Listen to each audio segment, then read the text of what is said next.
우리가 추수감사절을 지키면서 예배를 드리지만 금년에도 금년의 경우에는 좀 남다른 것 같습니다. 이제까지 겪어보지 못한 힘든 그리고 답답한 상황에서 그리고 아직도 고통스러운 상황이 계속되고 있는 상황에서 이 감사주의를 지키게 됐기 때문입니다. 아마도 여러분 중에 이런 힘들고 고통스러운 상황에서 나는 감사할 것이 없다, 이렇게 생각하실 분이 있을 수도 있습니다. 이런 의미에서 오늘 아침에는 우리에게 주신 말씀, 하박국 3장 16절에서 19절의 말씀으로 함께 성숙한 감사의 고백 함께 생각해 보려고 합니다.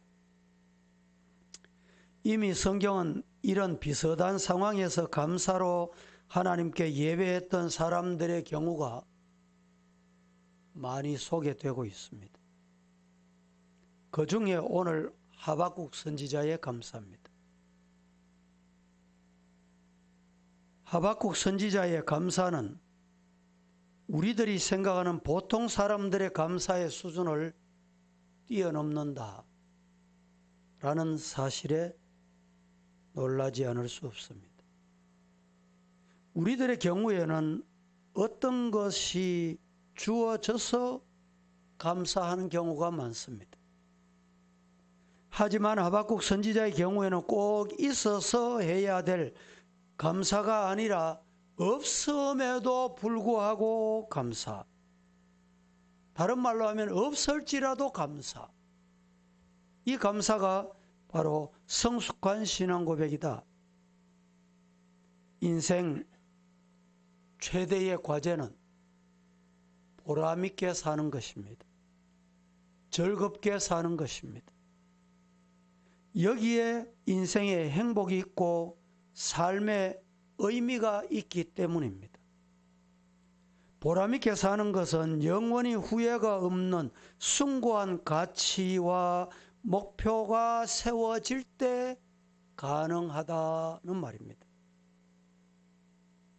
이 땅에서 숭고한 삶의 목표가 어디에 있습니까, 여러분? 이는 사나 죽으나 하나님의 영광을 위해 사는 것입니다. 이런 숭고한 일을 하면서 나에게 즐거움이 될 때 비로소 나의 삶이 행복할 수 있다는 겁니다. 그러나 아무리 숭고한 일을 한다고 할지라도 그 일에 즐거움이 없다면 그 사람은 행복한 인생이 될 수가 없습니다. 지금 우리는 하나님의 영광을 위해 살기로 작정한 성도들입니다. 이제 우리는 하나님의 영광을 위해 즐거움이 넘쳐야 합니다. 예수 믿고 구원받은 은혜는 축복 중에 큰 축복, 은혜 중에 은혜입니다. 그러나 그 구원이 나에게 즐거움이 되고 믿음이 나에게 기쁨이 되어야 한다는 말입니다. 우리 그리스도인들은 삶이 즐거워야 합니다. 가정이 즐거워야 하고 교회 생활이 즐거움, 찬양, 예배가 있는 은혜의 동산이 되어야 합니다. 예배는 성도의 즐거운 축제가 되어야 합니다. 묻습니다. 이 즐거움이 어디서 올까요?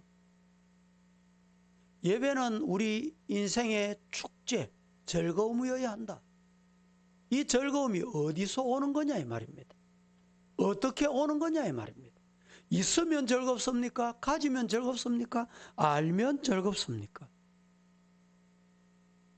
오늘 본문은 나는 여호와로 인하여 즐거워하며 나의 구원의 하나님을 인하여 기뻐하리로다. 하박국 선지자가 이런 말을 하던 시대는 우리와 같이 지금 평안하고 먹을 것 있고 입을 것 입고 누릴 것 입고 이런 시대가 아니었습니다. 하박국 선지자는 오늘 본문에 보면 전쟁의 경보 소리가 들립니다. 사이렌 소리가 들리는 때입니다. 어느 정도였느냐? 군대가 쳐들어와서 폐허가 될 조국의 참상이 눈앞에 훤히 보이는 때, 드디어 심장이 뛰고 입술이 떨리고 뼈가 녹아내리고 16절에 보니까 다리가 후들후들 떨렸어요. 이게 지금 하박국 선지자의 모습입니다. 더구나 모든 것을 파괴할 참상을 이렇게 눈으로 보고 있는 이 상황에 하박국 선지자는 감사하고 있다는 거예요. 어떻게? 비록 무화과나무가 무성하지 못하고 포나무에 열매가 없고 감람나무 소출이 없고 밭에 식물이 없으며 우리의 양이 없고 외양간에 소가 없을지라도 나는 여호와로 말미암아 즐거워하며 나는 구원의 하나님으로 말미암아 기뻐한다. 오늘 이 고백이 있어야 예배가 즐거워져. 예배가 감격이 되는 겁니다. 경제 사정은 파탄에 이르고 생존의 위협을 받고 있으면서도 이토록 감사 신앙 고백을 할 수 있는 방법이 뭐냐 이 말입니다. 하나님을 막연하게 믿으면, 신앙생활을 막연하게 하면 예배 즐거움이 있을 수가 없습니다. 문제가 해결되면 웃고 해결되지 않으면 탄식하는 삶은 고달픕니다. 힘듭니다. 여러분, 어린 아이들은 부모 믿고 의지하기 때문에 즐거워합니다. 지금 산더미 같은 문제가 가정에 있는데 아이들이 막 기뻐하고 뛰노옵니다. 왜 그럴까요? 부모 한 사람으로 말미암아 그들은 기뻐합니다.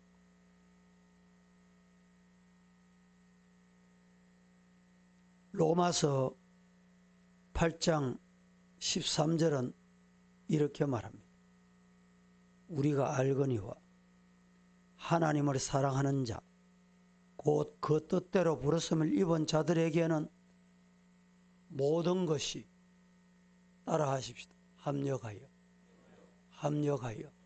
선을 이루느니라. 여기 말씀의 신앙은 협력하여 선을 이루게 될 미래를 내다볼 것이라 말하지 않았습니다. 즉, 느낄 수 있다는 말이 아닙니다. 우리는 확실히 알고 있다. 뭘 알고 있습니까? 현재 알고 믿는 신앙이다. 뭘 알고 믿습니까? 알고 믿는 자만이 즐거움의 예배, 기쁨의 예배가 될 수 있다는 거예요. 뭘 알고 믿어요? 뭘 알고 믿습니까, 여러분?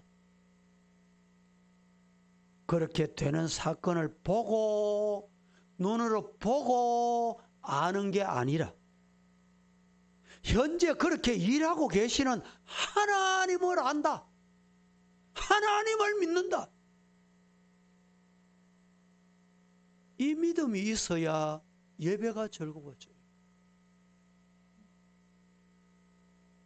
이런 신앙을 가져야 환난 중에도 평안을 누릴 수 있습니다. 하박국 선지자가 하나님의 크게 두 가지 의문을 가져요. 하박국 선지자가 크게 두 가지 질문을 합니다. 이 질문이 뭔지 아세요? 이 질문이 오늘의 저와 여러분의 오늘 신앙인의 질문일 거예요. 지금 하박국 선지자가 하나님께 질문 던지는 게 뭡니까? 첫째, 왜 하나님은 곳곳에 행행하는 악에 대해서 말씀 안 합니까? 책망 안 합니까? 심판 안 합니까? 왜 가만히 계십니까? 저 악한 인간들을 왜 가만히 둡니까? 비신앙적인 불신앙 행위를 왜 가만히 두고 보고 계십니까? 하나님이 지금 뭘 하십니까? 하박국 선지자가 던지는 질문이 이 질문이에요.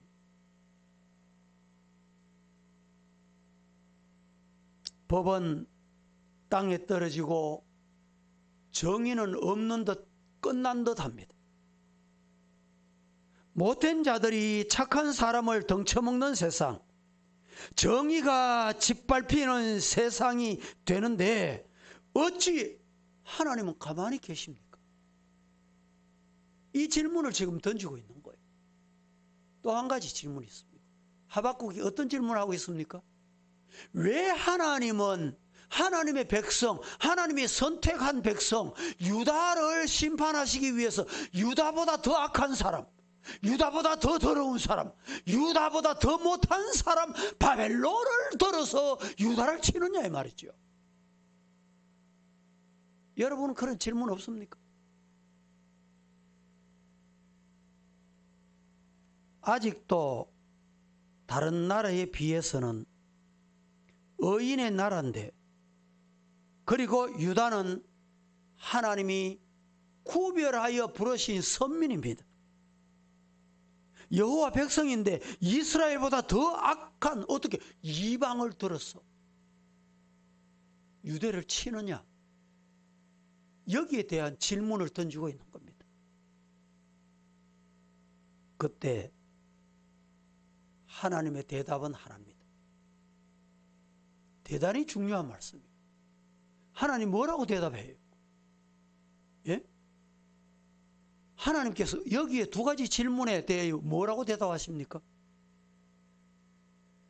하박국 2장 4절에 보면 이렇게 말씀합니다. 보라, 그의 마음은 교만하여 그 속에서 정직하지 못하나 의인은 그의 믿음으로 말미암아 살리라. 따라 하십시다. 의인은 믿음으로 말미암느니라.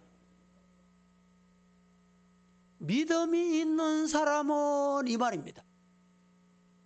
믿음이 있으면 흔들리지 않아요. 믿음이 있으면 요동하지 않아요. 믿음이 있으면 된다, 이 말씀을 하고 있는 겁니다. 하박국 선지자는 지금이 답답한 현실 속에서 하나님은 일하고 계시며 때가 되면 하나님이 원수를 심판하실 것을 알고 있으므로 하나님 안에서 그는 평안하다. 남 목사는 이런 와중에도 평안한가 보다. 여기 있는 거예요. 대답이 들립니까? 보입니까? 이게 믿음이에요.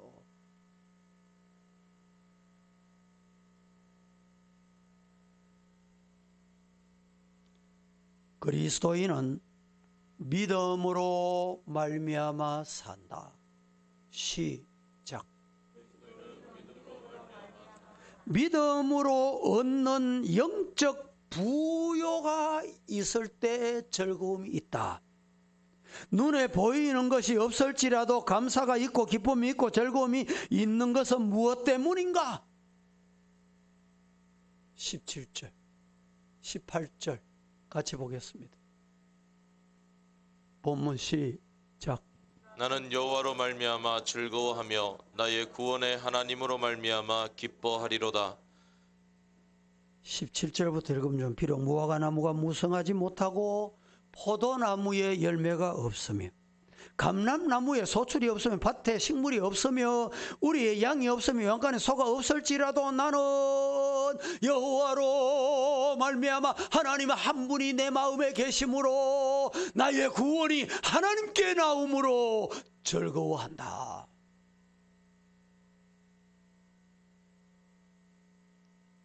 바벨론 군대의 침략으로 성전은 파괴됐어요. 성전이 파괴됐다니까. 백성들은 하나같이 다 손목에 줄을 매고 목에 줄을 매고 끌려갔어요. 종이 된 거예요. 노예가 된 거예요. 짐승이 된 거예요. 온통 나라는 폐허가 되고 하나님의 크신 은혜로 인해서 기뻐할 방법이 하나도 없음에도 불구하고 뭐가 보이느냐? 하나님은 따라합니다. 하나님은 일하고 계신다. 그게 보이는 거예요.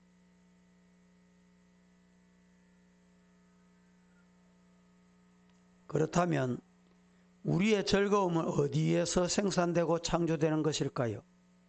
무화과 나무가 무성한 것을 보고 포도나무의 열매를 보고 감람나무의 소출을 보고 밭의 곡식을 보고 외양간에 있는 소나 우리의 양떼를 보고 있는 것이 아니라 하나님의 은혜 때문에 즐거움이 있어야 되느니라, 이 말입니다. 대부분의 사람은 자기에게 있는 것을 모릅니다. 대부분의 사람은 내게 있는 것을 볼 줄 모릅니다. 없는 것만 알기 때문에 즐거움을 얻지 못합니다. 현재 없는 것을 알고 탄식하는 사람은 불행한 사람이에요. 불신앙의 사람이에요. 그러나 현재 있는 것을 알고 감사하는 그 은혜를 족하게 여기는 그것이 즐거움으로 다가온다. 이런 성도 되기를 예수님 이름으로 축복합니다. 지금 우리는 다른 사람과 비교하면서 세상적인 데서 없는 것을 보지 않고 은혜를 받는 성도가 되시기를, 성도로 사시기를 주님 이름으로 축복합니다. 보세요. 베드로가 성전 문을 약속된 기도의 시간에 들어갑니다. 성전 민문에 앉아있던 거린이 뭘 달라고 합니까? 금이나 은이나 한 푼 주세요. 베드로 요한은 자기 호주머니 뒤지고 아이고 내가 그거 없는데, 그게 아니었습니다. 성경 보십시다. 사도행전 3장 6절 시작. 베드로가 이르되 은과 금은 내게 없거니와 내게 있는 이것을 내게 주노니 나사렛 예수 그리스도의 이름으로 일어나 걸으라 하고. 베드로가 없는 걸 안 봤어요. 베드로에게 있는 게 있었어요. 뭐가 있었습니까? 나사렛 예수 그리스도가 계셨어요. 우리는 예수의 이름으로 인하여 얻은 내게 있는 것을 알 때만 진짜 그리스도인입니다. 열심히 기도하고 봉사하고 선한 일을 많이 하는데도 즐거움이 없습니까? 잘 들었어요. 기도도 하고 남달리 임원도 하고 찬양대도 앉고 교사도 하고 청소도 하고 그럼에도 즐거움이 없습니까? 이런 분은 은혜로 일하는 것이 아니라 율법으로 교회에 오셔서 노동한 자입니다. 노동. 그래서 교회도 내 찬양해 줄게 돈도, 내 청소해 줄게 돈도, 이게 뭡니까? 노동이에요. 은혜가 없어요. 시편 1편 2절은 우리에게 이렇게 말씀하십니다. 오직 여호와의 율법은 즐거워하여 그 율법을 주야로. 건강해도 병들어도 있어도 없어도 묵상하시기를 축복합니다. 시편 119편 92절은 대단히 중요한 말씀입니다. 다 같이 시작. 주의 법이 나의 즐거움이 되지 아니하였더라면 내가 내 고난 중에 멸망하였으리이다. 예. 주님의 말씀이 내게 즐거움이 되지 않았더라면 고난은 나를 멸망하는 도구였을 것이다. 고난보다 큰 것이 뭡니까? 고난보다 위에 거 뭡니까? 말씀이 말씀. 하나님이 하나님. 모든 즐거움은 하나님을 온전히 믿고 그 은혜로 살 때 얻는, 누리는, 받는 은총이라는 겁니다. 하박국 선지자는 나는 여호와로 말미암아 즐거워하며 나의 구원의 하나님으로 말미암아 기뻐한다. 주 여호와는 나의 힘이다. 18절 19절 이렇게 말씀합니다. 다 같이 시작. 나는 여호와로 말미암아 즐거워하며 나의 구원의 하나님으로 말미암아 기뻐하리로다. 주 여호와는 나의 힘이시라. 나의 발을 사슴과 같게 하사 나를 나의 높은 곳으로 다니게 하시리로다. 이 노래는 지휘하는 사람을 위하여 내 수금에 맞춘 것이니라. 오늘 이 19절 말씀까지에서는 감사의 조건이 하나도 없는 상황에서도 하박국 선지자가 감격스러운 마음을 가지고 감사의 찬송을 부르고 있는 모습을 봅니다. 그런데 혼자 속으로 입으로 입 안에 넣어놓고 중얼중얼 감사한 게 아니에요. 지휘자의 지휘에 맞추어서 눈물겨운 찬송을 하박국은 하나님께 드리고 있다 이 말입니다. 이것이 뭐냐? 성숙한 성도의 감사의 고백이라는 것입니다. 성숙한 감사의 고백은 뭔지를 제가 말씀을 드리려고 합니다. 첫째, 환경보다 하나님이 크시다는 믿음의 감사가 있을 때 성숙한 감사의 고백인 것입니다. 오늘 우리는 환경을 보지 말고 환경을 다스리시는 하나님을 보시고 감사할 수 있기를 주님 이름으로 축복합니다. 하박국 선지자가 이 말씀을 기록할 때 환경이 어떠했어요? 16절 다 같이 시작. 내가 들었으므로 내 창자가 흔들렸고 그 목소리로 말미암아 내 입술이 떨렸도다. 무리가 우리를 치러 올라오는 환난 날을 내가 기다림으로 썩이는 것이 내 뼈에 들어왔으며 내 몸은 내 처소에서 떨리는도다. 하박국의 예언이 기록된 시기에 유다 왕국이 국내외적으로 위기 중에 위기다. 이런 상황이었습니다.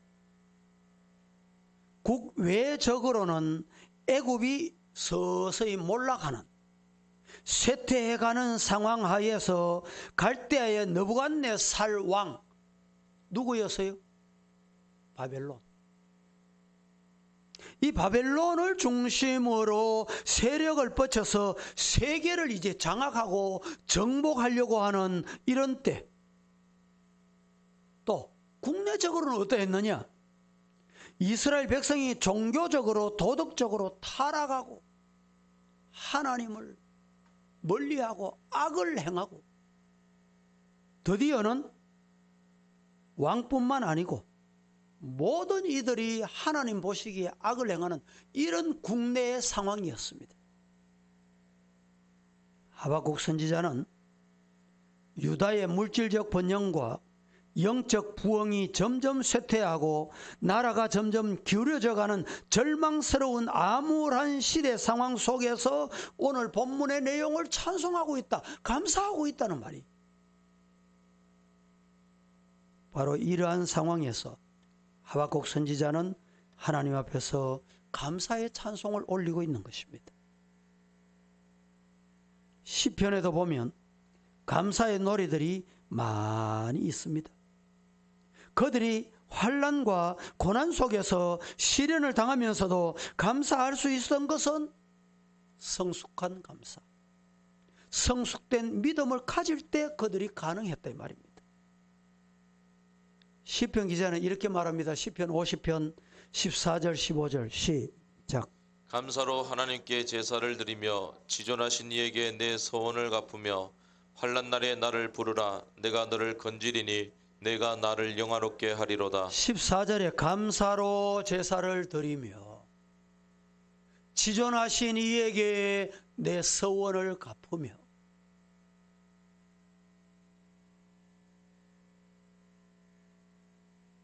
15절 또 넘겨보세요. 이런 어려움이 있을 때 환난 날에 나를 부르라. 따라하십시다. 내가 너를 어떻게? 누가 건져요? 지금 외세적으로 정말 어렵고 대내적으로 말할 수 없는 상황, 이럴 때 보면 아이고 우리나라 끝났구나, 우리도 이제 살 만큼 살아서 더 이상 희망이 없네, 바로 이런 상황. 그때 따라하십시다. 여호와 하나님께서 따라하십시다. 건져주신다. 믿습니까? 하나님이 하신다 이 말입니다. 환난 날에도 감사의 제사를 드리고 하나님 앞에서 약속한 것을 갚는 사람들은 그 환난 가운데서도 하나님이 건져주십니다. 환난 날에 부르는 찬송, 원수가 쳐들어오는 함성 소리를 들으면서 부르는 감사의 찬송이야말로 하나님을 굳게 신뢰하는 자만이 부를 수 있는 찬송이다, 감사다 라는 말입니다. 두 번째, 눈에 보이는 것이 없을지라도 하나님께 감사했습니다. 이것이 성숙한 신앙 고백입니다. 눈에 보이는 것이 없을지라도 하나님께 감사할 수 있는 성도가 되기를 예수님 이름으로 축복합니다. 17절 다 같이 시작. 비록 무화과 나무가 무성하지 못하며 포도나무에 열매가 없으며 감람나무에 소출이 없으며 밭에 먹을 것이 없으며 우리의 양이 없으며 외양간에 소가 없을지라도. 자, 17절에 6가지가 없다. 6가지. 첫째, 무화과 나무가 무성하지 못하다. 무화과는 양식의 일종입니다. 두 번째, 포도는 음료수의 주종을 이룹니다. 셋째, 감람나무는 기름입니다. 넷째, 밭의 식물은 하루 3끼 먹어야 하는 식량을 의미합니다. 다섯째, 양은 입어야 할 털옷을 의미합니다. 마지막, 소, 밭을 갈아야 할 수단이기도 합니다. 그 외에 양이나 소는 하나님께 제물로 드려야 할 의미도 담겨 있습니다. 하나님께 드리려니까 드릴 게 없어. 소도 없고 양도 없고 우리의 양이 없다. 그러니까 닥쳐올 전쟁 때문에 성은 폐허가 되고 농작물은 짓밟히고 가축은 우리를 벗어나 흩어져 버리게 되고 먹을 것도 없고 입을 것도 없고 드릴 것도 없다 이 말이. 한마디로 나라의 정치 경제, 종교, 모든 행위가 엉망이 됐다. 여기에 우리가 주목해야 할 위대한 말씀이 한마디가 있습니다. 그게 뭘까요? 그게 뭘까요? 눈에 보이는 것이 없을지라도. 오늘 이 시간 내 눈에, 내 손에, 내 귀에 들리는 것, 잡히는 것, 보이는 것 없을지라도 감사하는 이 하박국 선지자의 감사가 저와 여러분의 감사가 될 수 있기를 진심으로 축복합니다. 이것은 풍성과 윤택함의 축복이 아니라 반대로 흉년과 빈곤이 임하여도 하나님을 원망하거나 낙심하지 않고 오히려 기뻐하고 감사했다, 이 말입니다. 그러니까 이 말은 바꾸어 말하면 주어진 것으로 인해서만 감사하는 1차적인 감사를 뛰어넘어 하나님 앞에 없을지라도 감사하는 차원 높은 감사. 다시 말하면 아무것도 없는 상태에서 감사한다는 것은 무엇 때문에 감사하는 감사가 아니라 그럼에도 불구하고 하나님께 감사하는 감사, 이것이 성숙한 감사다, 믿으시기를 축복합니다. 세 번째 하박국 선지자의 감사는 어떤 감사냐? 하박국은 구원의 하나님 인하여 드리는 감사였습니다. 구원해 주신 하나님의 은혜를 감사했습니다. 18절, 19절 오늘 한 번만 더 봉독합니다. 시작. 나는 여호와로 말미암아 즐거워하며 나의 구원의 하나님으로 말미암아 기뻐하리로다. 주 여호와는 나의 힘이시라. 나의 발을 사슴과 같게 하사 나를 나의 높은 곳으로 다니게 하시리로다. 이 노래는 지휘하는 사람을 위하여 내 수금에 맞춘 것이니 모든 것이 다 사라질지라도, 사라진다 할지라도 하나님은 결코 멀어질까요? 사라질까요? 그렇지 않는 분이 계신다. 다 떠나도, 다 없어져도 따라하십시다. 구원의 하나님은 나와 함께 하신다. 그 구원의 하나님 때문에 감사한 거예요.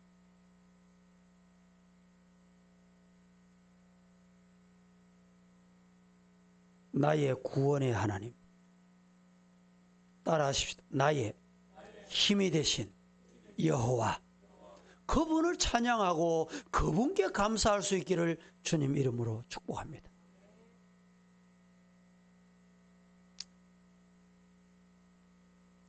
미국의 루즈벨트 대통령을 기억하시지요?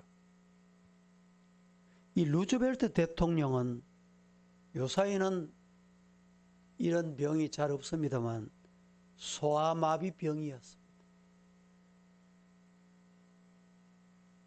그런데도 역사상 전무후무한 미국의 법원 대통령 재선까지 할 수 있어요.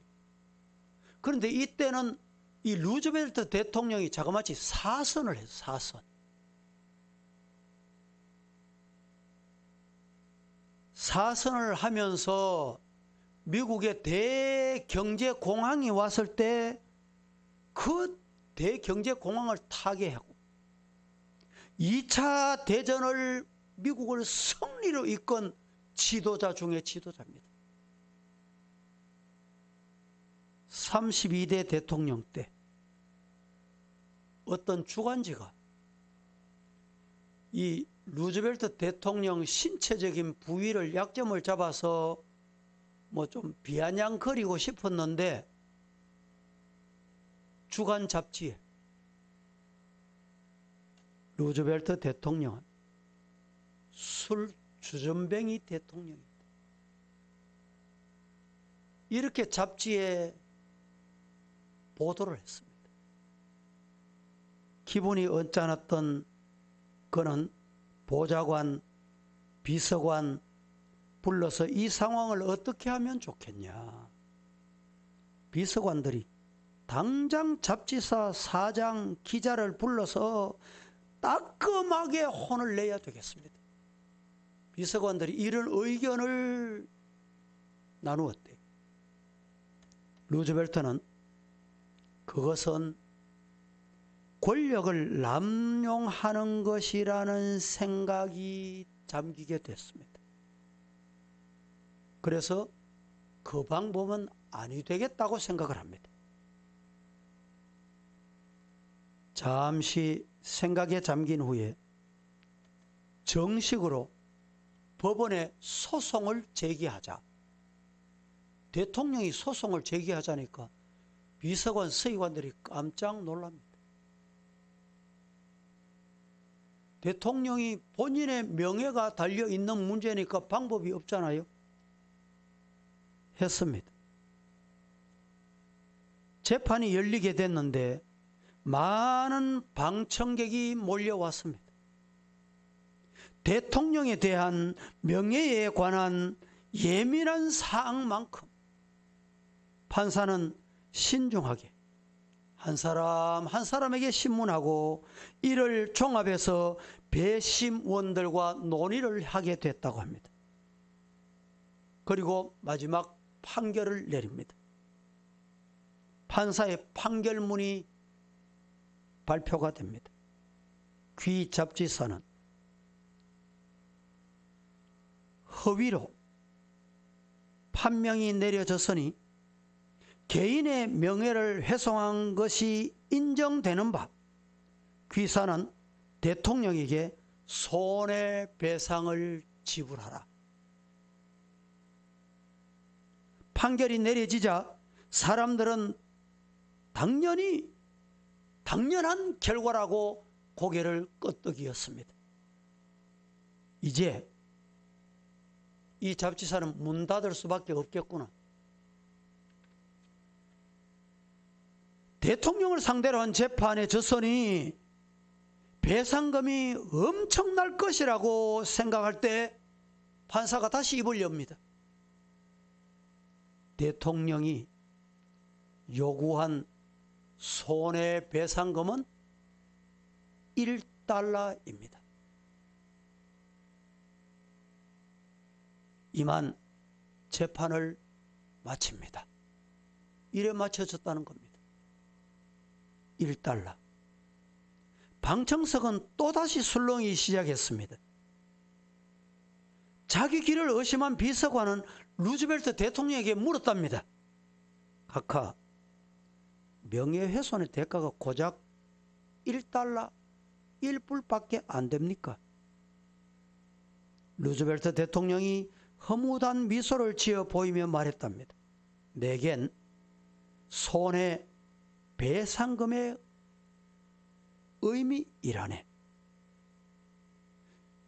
손해배상금에 결정된 의미를 중요시 여긴다 이 말입니다. 진실을 판결할 수 있는 것이 권력이 아니라 사법부 재판부이다 라고 마지막 말을 남겼다는 것입니다. 아마 대통령이 명예훼손과 관련된 보상을 원한다면 진짜 그 잡지사는 문을 닫았어야 했을 거예요. 여러분, 삶에 뭐가 필요합니까? 돈이 필요합니까? 뭐가 필요해요? 따라하십시다. 하나님은 살아계십니다. 그 하나님 앞에 오늘 이 감사주일에 감사 드릴 수 있기를 주님 이름으로 축복합니다. 기도하겠습니다. 거룩하신 하나님, 오늘도 저희들 부르셔서 말씀을 주셨습니다. 하박국 선지자가 하나님께 드린 감사, 성숙한 감사의 고백, 우리의 신앙 고백이 되게 하옵소서. 예수님의 이름으로 기도합니다. 아멘.